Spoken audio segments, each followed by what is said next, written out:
Hello guys, ഒരുപാട് കാലമായിട്ടോ video ഒക്കെ ചെയ്തിട്ട്. അപ്പോൾ ഇന്നിപ്പം അമ്മയുടെ വീടിനടുത്ത്, മാമൻ്റെ വീടിനടുത്ത് ഉത്സവമാണ്. അപ്പോൾ അതിന് രാവിലെ തന്നെ ഒരുക്കാണ് ഈ കാണുന്നത്. എനിക്ക് തോന്നുന്നു 5 മണിക്കോ 6 മണിക്കോ എങ്ങാണ്ട് എണീറ്റിട്ടുണ്ട്. ഒരുങ്ങി അമ്പലത്തിൽ പോകുന്നത് 9 മണിക്കാട്ടോ. മേക്കപ്പൊക്കെ കഴിഞ്ഞ് പിന്നെ ഫോട്ടോഷൂട്ടിൻ്റെ കാര്യം പറയണ്ടല്ലോ. കുറേ ഫോട്ടോസൊക്കെ എടുത്ത് അങ്ങനെ എനിക്ക് തോന്നുന്നു ഒരു 9 മണിയായിട്ടാണ് ഞങ്ങൾ അമ്പലത്തേക്ക് പോണത്. അപ്പം മാമൻ്റെ വീടിൻ്റെ ബാക്കിൽ തന്നെയാണ് ഈ അമ്പലം ഇരിക്കുന്നത്. അപ്പം ഈ അമ്പലത്തിൽ നിന്നാണ് കലശം കൊണ്ടുപോയിട്ടാണ് മെയിനായിട്ടുള്ള അമ്പലത്തേക്ക് ഇവിടെ നിന്നാണ് വരവ് പോവുക. അപ്പോൾ ആദ്യം ഞങ്ങൾ അവിടെ പോയിട്ട് തൊഴാൻ എത്തി. നമ്മളവിടെ പോയി തൊഴുന്ന സമയത്ത് 2-3 കുട്ടികൾ വന്നിട്ട് അമ്പലത്തിൻ്റെ എന്താ പറയുക പേരിലുള്ള ഒരു ചെറിയൊരു കലണ്ടർ പോലത്തെ ഒരു സാധനമൊക്കെ തന്നു കേട്ടോ. അങ്ങനെ ഞങ്ങൾ അവിടുന്ന് പ്രാർത്ഥിച്ചിട്ട് ഇറങ്ങാൻ നിൽക്കുകയാണ്. അപ്പോഴൊക്കെ ഈ ഫോട്ടോ എടുക്കലിൻ്റെ ഒരു കുറവില്ല കേട്ടോ. ഞങ്ങളെല്ലാവരും കൂടി കഴിഞ്ഞിട്ടുണ്ടെങ്കിൽ, സത്യം പറഞ്ഞിട്ടുണ്ടെങ്കിൽ കല്യാണം കഴിഞ്ഞതും കുട്ടികളായതൊക്കെ ഞങ്ങൾ മറന്നു പോവും. ശരിക്കും കുട്ടികളുടെ ആ ഒരു ഫീലായി കസിൻസ് എല്ലാവരും കൂടി ചേർന്നാൽ പിന്നെ പറയണ്ടല്ലോ. നല്ലൊരു വൈബാണ്. അപ്പം അതിനിടയ്ക്കൊക്കെ ഫോട്ടോ എടുക്കൽ തന്നെയാണ് കേട്ടോ. അപ്പം ഞങ്ങളിങ്ങനെ പറയുകയാണ്, അമ്പലത്തേക്ക് പോവുകയാണ് എന്ന് എന്തോ പറയാണ്, അമ്പലത്തേക്ക് പോകണ കാര്യം എന്തോ പറയാണ്. വ്ളോഗിൽ എടുക്കാൻ വേണ്ടി പറഞ്ഞതാണ് കേട്ടോ. അങ്ങനെ ഞങ്ങൾ പോണ വഴിക്കൊക്കെ വീഡിയോ എടുക്കൽ തന്നെയാണ് കേട്ടോ മെയിൻ പരിപാടി. സത്യം പറഞ്ഞാൽ അവിടെ വന്നു കഴിഞ്ഞിട്ടുണ്ടെങ്കിൽ ഞങ്ങളെല്ലാം മറന്നു പോകും. ഈ ഒരു വർഷത്തിൽ ഈ ഒരു ദിവസത്തിന് വേണ്ടി ഞങ്ങൾ സത്യം പറഞ്ഞാൽ വെയിറ്റിംഗ് ആണ് കേട്ടോ. വേറെ ഒന്നും കൊണ്ടല്ല, അന്ന് നമ്മൾ കസിൻസ് എല്ലാവരും അവിടെ വരും. എല്ലാം മറന്ന് ഒരു ആഘോഷമാണ് കേട്ടോ അവിടെ. അപ്പോൾ രാവിലെ അമ്പലത്തിൽ അങ്ങനെ വലിയ തിരക്കൊന്നുമില്ല. സ്റ്റാളുകളും കാര്യങ്ങളൊക്കെ റെഡി ഇട്ട് വരുന്നേ ഉള്ളൂ കേട്ടോ. വലിയ തിരക്കൊന്നുമില്ല. അപ്പോൾ നമ്മൾ തൊഴാൻ വേണ്ടി പോവുകയാണ്. അത് കണ്ടില്ലേ, ഇവിടെ ഇപ്പോൾ സ്റ്റാളുകൾ വരുന്നുണ്ട്. കുറച്ച് ഉച്ചയ്ക്ക് ആകുമ്പോഴേക്ക് സ്റ്റാളുകൾ വരും കേട്ടോ. അപ്പം അമ്പലത്തേക്ക് ഉള്ളിലേക്ക് തൊഴുന്നത് ഇവിടെ എടുക്കാൻ പറ്റിയില്ല കേട്ടോ. അപ്പം അമ്പലത്തിൽ തൊഴാൻ വേണ്ടി പോവുകയാണ് കേട്ടോ. അതിനിടയ്ക്ക് എൻ്റെ കസിൻ എണ്ണ വാങ്ങിക്കാൻ മറന്നിട്ട് അവൾ എണ്ണ വാങ്ങിക്കാൻ പോയിട്ടുണ്ടേ.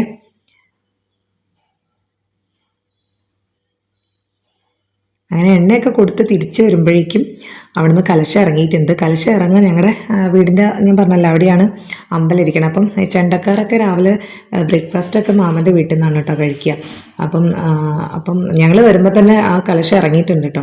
അവിടെ ബ്ലാക്ക് ഷർട്ടിട്ട് നിൽക്കുന്നതാണ് കേട്ടോ മാമൻ. അതാണ് മാമൻ്റെ വീട്. അപ്പോൾ അവിടെ നിന്നാണ് ചെണ്ടക്കാരൊക്കെ എല്ലാ കാര്യങ്ങളൊക്കെ ഒരുക്കി ഇറങ്ങുക.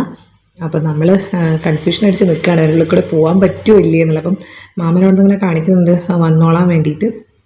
അപ്പം ഞങ്ങൾ അതിനിടയിൽ കൂടെ അങ്ങ് പോയി.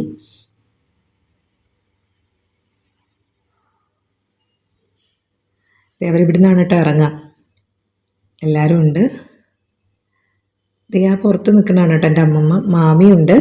മാമിയെക്കുറിച്ച് പറയാനാണെങ്കിൽ കുറേ പറയാനുണ്ട് കേട്ടോ സത്യം പറഞ്ഞാൽ. കാരണം നമ്മളവിടെ ചെന്ന് കഴിഞ്ഞിട്ട് ഒരു പണി എടുക്കാറില്ല, എല്ലാതും മാമിയാണ് ചെയ്യുക. അവിടെ ചെന്നാൽ നമ്മൾ ശരിക്കും കുട്ടികളായി. കാര്യത്തിൽ മാമി സമ്മതിക്കാതിരിക്കാൻ പറ്റില്ല. എല്ലാ കാര്യങ്ങളും ഞങ്ങൾക്ക് രാവിലെ ബ്രേക്ക്ഫാസ്റ്റ് ഉണ്ടാക്കി പാവം മാമി മുകളിൽ ഞങ്ങളുടെ മേക്കപ്പിൻ്റെ ഇടയിൽ കൂടെ കൊണ്ടു തന്നു. ഞങ്ങൾ അവിടെ നിന്ന് കഴിച്ചോട്ടെ എന്ന് കരുതിയിട്ട്. അത്ര സ്നേഹമാണ് കേട്ടോ. അങ്ങനെ ഞങ്ങൾ അമ്പലത്തിൽ പോയി വന്ന് അടുത്ത മേക്കപ്പിലേക്കായി. ഇനിയിപ്പം കുറേ വീഡിയോ എടുക്കണം, റീൽസ് എടുക്കണം, അതൊക്കെയാണ് ചിന്ത. അപ്പോൾ ഇതെൻ്റെ ബ്രദറാണ് കേട്ടോ, ഇളയ അനിയനാണേ. അപ്പോൾ നമ്മൾ കുറച്ച് നേരം തന്നെ പരിപാടി. ഇടക്കിടക്ക് താഴെ ചെണ്ടകൂട്ടം നടക്കുന്നുണ്ട്. അപ്പം അത് കഴിഞ്ഞിട്ടില്ല. അപ്പം പടകമൊക്കെ പൊട്ടിക്കുന്നുണ്ട്. അപ്പോൾ അതൊക്കെ നോക്കി നിൽക്കുകയാണ് എല്ലാവരും. അതിൻ്റെ ഇടയ്ക്ക് പിന്നെയും ഫോട്ടോഷൂട്ട് തന്നെയാണ് മെയിൻ പരിപാടി. ഓരോ ഫോട്ടോസ് എടുക്കുക. സത്യം പറഞ്ഞാൽ അവർ രണ്ടുപേരും എന്തിനാണ് ഫോട്ടോ എടുക്കണം എനിക്ക് ഇതുവരെ മനസ്സിലായില്ല ഇവളൊക്കെ. കാരണം ഒരു പോസ്റ്റ് പോലും സ്റ്റാറ്റസ് പോലും വെക്കുന്നത് ഞാൻ ഇതുവരെ കണ്ടിട്ടില്ല കേട്ടോ. അപ്പം ഞങ്ങൾ ഇനി ഉച്ചയ്ക്ക് ചോറുന്നാൻ പോണ പരിപാടിയാണ് കേട്ടോ. അപ്പം ഞാൻ വീഡിയോ എടുക്കേണ്ടി വന്നപ്പോൾ അവർ രണ്ടുപേരും എന്തൊക്കെയോ കാണിക്കുന്നുണ്ട് കേട്ടോ. സത്യം പറഞ്ഞാൽ ഭയങ്കര ഹാപ്പി ആയിട്ടുള്ളൊരു മൊമെൻറ്റ്സ്, നമ്മളെല്ലാം മറക്കണ ഒരു ദിവസമാണ്. അപ്പം രാവിലെ കണ്ട പോലെയല്ല, ഉച്ചയായപ്പോഴേക്കും അത്യാവശ്യത്തിലധികം ആളുണ്ട് കേട്ടോ. ചോറ് കഴിക്കാൻ വേണ്ടി വരി നിന്നപ്പോൾ പറയാത്തതാണല്ലോ, അത്ര ആളുണ്ടായിരുന്നു. വരിയെല്ലാം കൂടെ SSS പോലെ ഇങ്ങനെ ഉണ്ടായിരുന്നു, ഒരുപാടുണ്ടായിരുന്നു ലൈന്. നമ്മൾ ഈ കാണുന്ന സ്റ്റാർട്ടിങ് മുതൽ തന്നെ ലൈൻ തുടങ്ങുന്നുണ്ട് കേട്ടോ. അങ്ങനെ കുറേ നേരം നമ്മൾ ലൈൻ നിന്നു കേട്ടോ. ഇത് നോക്കിക്കേ, രാവിലെ കണ്ട പോലെയല്ല, സ്റ്റാളെല്ലാം വന്നിട്ടുണ്ട്. ആകെ ഒരു തിരക്കാണ് കേട്ടോ. അപ്പം നമ്മൾ വരിതായി നിൽക്കണ അവിടെയാണ് വരി സ്റ്റാർട്ട് ചെയ്യണ ചേട്ടന്മാർ നിൽക്കണപ്പോൾ വരി നിന്നു. അതിനിടയ്ക്ക് നമ്മൾ കുറച്ച് വരിയൊക്കെ നീങ്ങി കഴിഞ്ഞപ്പോൾ അവിടെ തറയുണ്ടായിരുന്നു കേട്ടോ. നമ്മൾ കുറച്ച് നേരം അതൊക്കെ വീഡിയോ എടുത്തു. സത്യം പറഞ്ഞാൽ ഈ ഒരു സീസൺ എന്ന് വെച്ചാൽ എല്ലാവരുടെ അമ്പലത്തിലെ ഉത്സവവും കാര്യങ്ങളും തിറയൊക്കെ ആയിട്ടുള്ളൊരു നല്ലൊരു വൈബാണ്. എല്ലാവരും സന്ധ്യാസമയങ്ങളിൽ അധികം ആളുകളുടെ ഇപ്പോഴത്തെ സന്ധ്യാസമയങ്ങളൊക്കെ ഉത്സവ പറമ്പിലായിരിക്കും കേട്ടോ. കണ്ടില്ലേ, വരി കണ്ടിട്ടാണ്. എന്നാൽ ഇവിടെ അത്ര തിരക്കൊന്നും കാണില്ല കേട്ടോ. ഫുഡ് കഴിക്കുന്ന സ്ഥലത്ത് പക്ഷെ ഭയങ്കര തിരക്കായിരുന്നു. വരിയിൽ ഭയങ്കര വലിയ വരിയായിരുന്നു കേട്ടോ. എങ്ങനെയൊക്കെയോ വളഞ്ഞ് പൊളഞ്ഞൊക്കെ ആയിരുന്നു വരി പോയിക്കൊണ്ടിരുന്നത്. കുറച്ച് നേരം തറയൊക്കെ നോക്കി നിന്നു. അങ്ങനെ നിന്നു. അപ്പോഴേക്കും മക്കളൊക്കെ ആകെ ക്ഷീണിച്ചിട്ടുണ്ട്. ഒന്നാമത് നല്ല വെയിലാണ്. പക്ഷേ സത്യം പറഞ്ഞാൽ അമ്പലത്തിൽ പ്രസാദം കഴിക്കാൻ വേണ്ടി എല്ലാവർക്കും ഭയങ്കര ഇഷ്ടമാണല്ലേ. അതുകൊണ്ട് പോയതാണ് കേട്ടോ. അത്ര വെയിലാണെങ്കിലും വേണ്ടിയില്ല. അതൊരു കറി, ഒരു സാമ്പാറാണെങ്കിൽ പോലും നമുക്ക് കഴിക്കാൻ ഭയങ്കര സ്വാദായിട്ടും ഭയങ്കര ഒരു മനസ്സിനൊരു സംതൃപ്തിയാണ്. അപ്പം നമ്മളിങ്ങനെ കുറേ നേരം വരി നിൽക്കേണ്ടി വന്നു കേട്ടോ. ഒരു 1.5 മണിക്കൂറോളം നമ്മൾ വരി നിൽക്കേണ്ടി വന്നു. മെല്ലെയാണ് വരി നീങ്ങിക്കൊണ്ടിരുന്നത് കേട്ടോ. തിറയൊക്കെ കണ്ടതുകൊണ്ട് കുറേയൊക്കെ സമയം പോയി.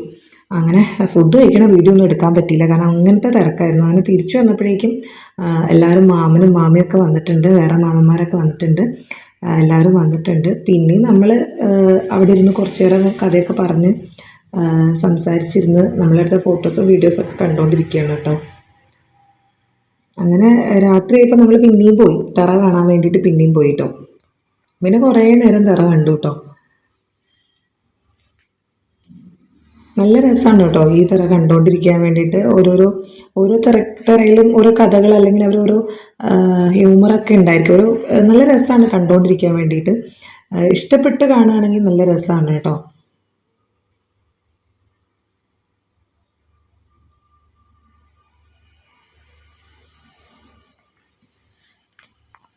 സത്യം പറഞ്ഞാൽ നമ്മുടെ നാട്, അവിടുത്തെ ഉത്സവം, അതൊക്കെ എന്താ പറയുക, സത്യം പറഞ്ഞാൽ നമുക്കൊരു പ്രത്യേക ഒരു സന്തോഷം തരുന്ന കാര്യങ്ങളാണ്. എല്ലാവരും കൂടെ ഒത്തുകൂടി പോകുന്നതും കാര്യങ്ങളൊക്കെ വളരെ സന്തോഷമുള്ള കാര്യങ്ങളാണ്. അങ്ങനെ ഞങ്ങൾ കുറേ നേരം അവിടെ തിറ കണ്ട് നിന്നു കേട്ടോ. കുറച്ചധികം നേരം തന്നെ തിറയൊക്കെ കണ്ട് അവിടെ നിന്നു. ഈ പ്രാവശ്യം എല്ലാവരും വന്നിട്ടുണ്ടായിരുന്നില്ല കേട്ടോ. സാധാരണ അമ്മയുടെ ചേച്ചിമാരും അവരുടെ മക്കളും എല്ലാവരും വരുന്നതാണ്. ഈ പ്രാവശ്യം ഞങ്ങൾ കുറച്ച് പേരെ വന്നിട്ടുണ്ടായിരുന്നുള്ളൂ. അപ്പോൾ കുട്ടികളെയൊക്കെ വെച്ച് തറ ഇങ്ങനെ കളിപ്പിക്കുകയാണ് കേട്ടോ. നല്ല രസമാണ് കണ്ടുകൊണ്ടിരിക്കാൻ വേണ്ടിയിട്ട്. അവർ കുട്ടികളെ പേടിപ്പിക്കാൻ നോക്കുന്നതും കുട്ടികൾ തറനെ കളിപ്പിക്കുന്നതൊക്കെ കാണാൻ നല്ല രസമാണ്. ഞങ്ങൾ തിരിച്ചു വന്നപ്പോൾ തറ വീട്ടിലേക്ക് വന്നു കേട്ടോ. അപ്പോൾ എൻ്റെ മോനാണ് കേട്ടോ. മോന് ഭയങ്കര പേടിയാണ് തറ. എന്താ അറിയില്ല, ആളവിടെ കയറ്റിയിരുത്തിയപ്പോൾ മിണ്ടാതെ അങ്ങനെ ഇരിക്കുന്നുണ്ട്. ആൾ തറയുടെ ഫേസിലേക്കൊന്നും നോക്കുന്നില്ല കേട്ടോ. പേടിച്ചിട്ടാണ് തോന്നുന്നുണ്ട്.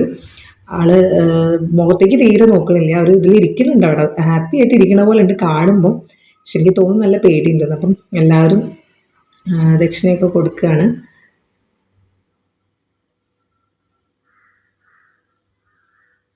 അതെൻ്റെ കസിൻ്റെ മോളാണ് കേട്ടോ.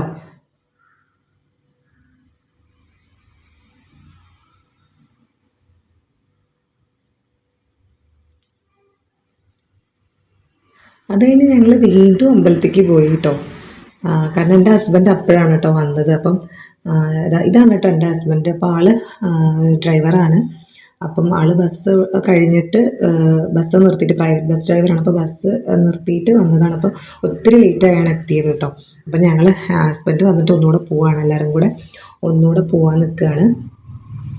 അപ്പോൾ മറ്റേതെൻ്റെ കസിനാണ്, അവളുടെ ഹസ്ബൻഡിനെയാണ് കേട്ടോ കാണിച്ചത്. ഞങ്ങൾ അവിടെ എത്തി, അമ്പലത്തിൽ എത്തി നോക്കുമ്പോൾ നല്ല തിരക്കാണ്. ആ നേരമായിട്ടും തിരക്കൊന്നും യാതൊരു കുറവുമില്ല കേട്ടോ. അത്യാവശ്യം നല്ല തിരക്ക് തന്നെ ഉണ്ട് കേട്ടോ. പിന്നെ ഞങ്ങളവിടെ ചെന്ന്, സാധാരണ പിള്ളേരുടെ കാര്യം അറിയാലോ, അവിടെ ചെന്ന് കഴിഞ്ഞാൽ എൻ്റെ മോനൊക്കെ പ്രത്യേകിച്ച് അവൻ ഏതെടുക്കണം എന്തെടുക്കണം എന്നറിയാത്തൊരവസ്ഥയാണ്. എല്ലാതും വേണം അവൻ അവിടെ ഇവിടെയൊക്കെ നോക്കുന്നുണ്ട്. തൽക്കാലം കുറച്ച് ബബിൾസൊക്കെ വാങ്ങിച്ച് കുറച്ച് നേരം അങ്ങനെ സമയം പോയി കേട്ടോ. അങ്ങനെ ഞങ്ങളെല്ലാവരും ഐസ്ക്രീം, ഐസ്വരതിയത് അതൊക്കെ കഴിച്ചങ്ങനെ അവിടെ ഇവിടെയൊക്കെ നോക്കി കുറച്ച് നേരം നിന്നു. പിന്നെ കുട്ടികൾക്ക് ടോയ്സൊക്കെ വാങ്ങിക്കണമായിരുന്നു. അപ്പം ഞങ്ങൾ അതിന് വേണ്ടി നിൽക്കുകയാണ്. അവരുടെ അടുത്ത് പറഞ്ഞു എന്താ വേണ്ടത് വെച്ചാൽ വാങ്ങിച്ചോളൂ എന്നൊക്കെ പറഞ്ഞിങ്ങനെ എന്തൊക്കെയോ സംസാരിച്ച് അങ്ങനെ നിൽക്കുകയാണ്. കുറേ അങ്ങോട്ടും ഇങ്ങോട്ടൊക്കെ നോക്കണുണ്ട്. എന്താണോ പറയണത് എനിക്ക് ഓർമ്മയില്ല. അങ്ങോട്ടും ഇങ്ങോട്ടൊക്കെ നോക്കണുണ്ട്. എല്ലാവരും വാങ്ങിച്ച ഐസ്ക്രീം കഴിക്കുന്ന തിരക്കിലാണ് കേട്ടോ. മക്കളാണ്. അതിനിടയ്ക്ക് എന്തൊക്കെയോ വാങ്ങിച്ചിട്ടൊക്കെ ഉണ്ട് കേട്ടോ. എന്തൊക്കെയോ വാങ്ങിച്ചിട്ടുണ്ട്, ടോയ്സൊക്കെ എന്തൊക്കെയോ വാങ്ങിച്ചിട്ടുണ്ട്. സത്യം പറഞ്ഞാൽ ഒരു കുറച്ച് സമയം ഞങ്ങളെല്ലാവരും നന്നായിട്ട് എൻജോയ് ചെയ്തു കേട്ടോ. ഇതൊക്കെ ഒരു ഓർമ്മകളാണ് എപ്പോഴും. അപ്പം ടോയ്സ് വാങ്ങിക്കാൻ പോയി. അപ്പം മോൾക്ക് എന്താ വേണ്ടതെന്ന് ചോദിക്കാൻ കേട്ടോ. അപ്പുറം ആളുകളുണ്ട്. അപ്പുറം എൻ്റെ മോനിരിക്കുന്നുണ്ട്. അവനെന്താ വാങ്ങിക്കണമെന്ന് അറിയുന്നില്ല. അവന് ഓടി നടക്കുകയാണ്. ഓരോ കടയിലേക്ക് മാറി മാറി ഓടി നടന്നുകൊണ്ടിരിക്കുകയാണ്. ഏത് കടയിൽ നിന്ന് എന്തെടുക്കണമെന്ന് അറിയാത്തൊരവസ്ഥയാണ്. എല്ലാ കടയിൽ നിന്ന് എല്ലാം എടുത്ത് പൊക്കി നോക്കുന്നുണ്ട്. പക്ഷെ ആൾക്കൊന്നും പിടിക്കുന്നില്ല. സംഭവം മറ്റൊന്നുമില്ല, ആൾക്ക് കൺഫ്യൂഷനായിട്ടാണ് കേട്ടോ, വേറൊന്നുമല്ല. അങ്ങനെ എന്തോ ഒന്ന് ആരൊന്ന് സെലക്ട് ചെയ്തു തോന്നുന്നുണ്ട്. അതെന്താ നല്ലതാണെന്ന് ചോദിക്കാൻ വേണ്ടി അവളെ വിളിക്കാൻ പോയതാണ് കേട്ടോ. അപ്പോൾ ഏതാണ്ടൊക്കെ എന്തൊക്കെയോ വാങ്ങിച്ചിട്ടുണ്ട്. എന്തൊക്കെയാണ് വാങ്ങിച്ചതെന്നൊന്നും അറിയില്ല. ഞങ്ങൾ കുറേ ബ്രേസ്ലെറ്റുകൾ അങ്ങനത്തെ സാധനങ്ങളൊക്കെ വാങ്ങിച്ചു. അതിനിടയ്ക്ക് എൻ്റെ കസിൻ്റെ ഹസ്ബൻഡ് എൻ്റെ ഏട്ടൻ്റെ ഒരു അടിപൊളി വീഡിയോ എടുത്തു തന്നു കേട്ടോ. നല്ല രസമുണ്ടായിരുന്നു കാണാൻ വേണ്ടിയിട്ട്. ഒരു അൺഎക്സ്പെക്റ്റഡ് ആയിട്ടുള്ളൊരു ദീപങ്ങൾ കരളിലെ മോഹം തളിരണിയാന അവരിരു പേരും തപം ചെയ്തു ഈ അമ്പലക്കൽപ്പടവിൽ. കഥയിലെ രാജകുമാരിയും ഗോപകുമാരനും ഒന്നാവാനോ. അങ്ങനെ ഞങ്ങൾ വീട്ടിലേക്ക് തിരിച്ചു പോവാണ് കേട്ടോ. അപ്പം നേരത്തെ കണ്ട തെറ വീട്ടിൽ വന്ന തെറ എല്ലാ വീട്ടിലും പോയിട്ട് തിരിച്ചു പോവാണ് കേട്ടോ. അപ്പോൾ ഇത്രയേ ഉള്ളൂ എൻ്റെ വ്ളോഗ്. എല്ലാവരും സബ്സ്ക്രൈബ് ചെയ്യണേ, എല്ലാവരും വീഡിയോ വാച്ച് ചെയ്യണേ, മുഴുവനായിട്ടും കാണണേ. ബൈ.